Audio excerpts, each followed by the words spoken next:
रामायण में वर्णित है कि श्री राम ने न चाहते हुए भी जान से प्यारे अपने छोटे भाई लक्ष्मण को मृत्युदंड दिया था। आखिर क्यों भगवान राम ने लक्ष्मण को मृत्युदंड दिया था?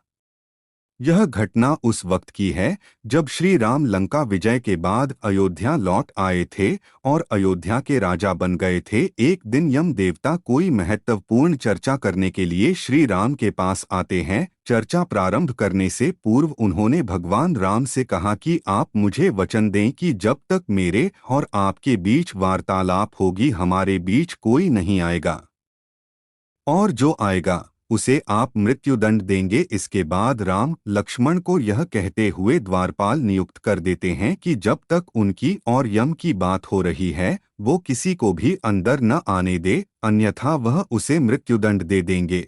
लक्ष्मण भाई की आज्ञा मानकर द्वारपाल बनकर खड़े हो जाते हैं। लक्ष्मण को द्वारपाल बने कुछ ही समय बीतने के बाद वहां पर ऋषि दुर्वासा का आगमन होता है। जब दुर्वासा ऋषि ने लक्ष्मण से अपने आगमन के बारे में राम को जानकारी देने के लिए कहा तो लक्ष्मण ने विनम्रता के साथ मना कर दिया।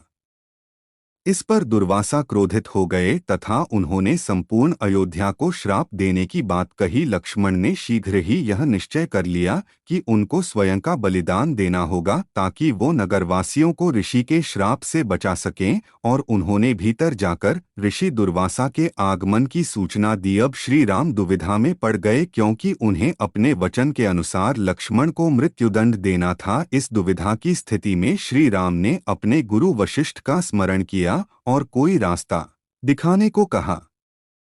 गुरुदेव ने कहा कि अपनी किसी प्रिय वस्तु का त्याग उसकी मृत्यु के समान ही है, अतः तुम अपने वचन का पालन करने के लिए लक्ष्मण का त्याग कर दो। लेकिन जैसे ही लक्ष्मण ने यह सुना तो उन्होंने राम से कहा कि आप भूल कर भी मेरा त्याग नहीं करना, आपसे दूर रहने से तो यह अच्छा है कि मैं आपके वचन का पालन करते हुए मृत्यु को गले लगा लूं। ऐसा कहकर लक्ष्मण ने जल समाधि ले ली।